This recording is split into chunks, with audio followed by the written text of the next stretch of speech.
સાબરકાંઠાના હિંમતનગરમાં ગોઝારો અકસ્માત. ટ્રેલર અને કાર વચ્ચેની ટક્કરમાં 7 લોકોના મોત. શામળાજીથી અમદાવાદ જઈ રહ્યા હતા તે સમયે સર્જાયો અકસ્માત.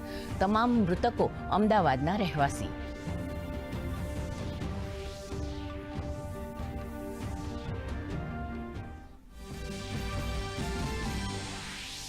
બોટાદમાં ટ્રેન ઉથલાવવાનો પ્રયાસ. રેલવે ટ્રેક પર મળી આવ્યા લોખંડના સળિયા.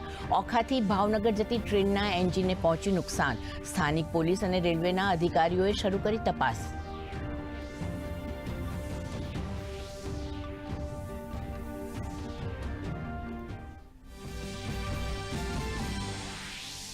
છોટાઉદેપુર જિલ્લામાં 24 કલાકમાં વરસ્યો 4 ઇંચ વરસાદ. ઉપરવાસમાં વરસાદના કારણે સુફી ડેમના 3 દરવાજા ખોલી ભારજ નદીમાં છોડાયું પાણી.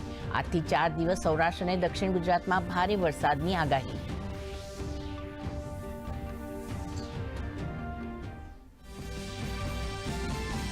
જમ્મુ કાશ્મીરમાં બીજા તબક્કાની 26 બેઠક પર 11 વાગ્યા સુધી 24.10% મતદાન. સૌથી વધુ રાયસી જિલ્લામાં 33.39% મતદાન.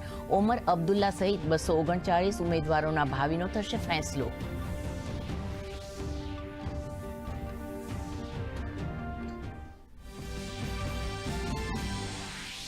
હરિયાણા વિધાનસભા ચૂંટણી માટે પૂરજોશમાં પ્રચાર. પ્રધાનમંત્રી નરેન્દ્ર મોદીની સોનીપતમાં વિશાળ જનસભા. નીતિન ગડકરીની પણ રેલી. બસપા, કોંગ્રેસ સહિત અન્ય રાજકીય પક્ષોએ પ્રચાર મેદાનમાં ઝંપલાવ્યું.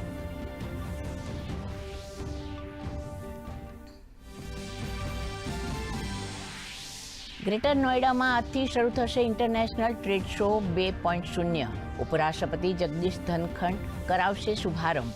17 દેશના 350 ઉદ્યોગકારો લઈ રહ્યા છે ટ્રેડ શોમાં ભાગ.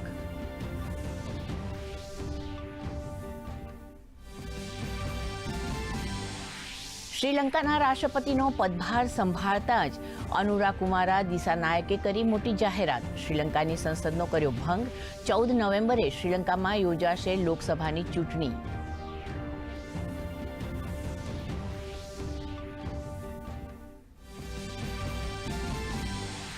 ભારતીય શેરબજારની શુષ્ક શરૂઆત. સેન્સેક્સ અને નિફ્ટીમાં લાલ નિશાને કારોબાર. સરકારી બેંક, એફએમસીજી અને રિયાલ્ટી સેક્ટરમાં ઘટાડો. એમસીએક્સ પર સોનું 75,000ની રેકોર્ડ ઊંચાઈ પર.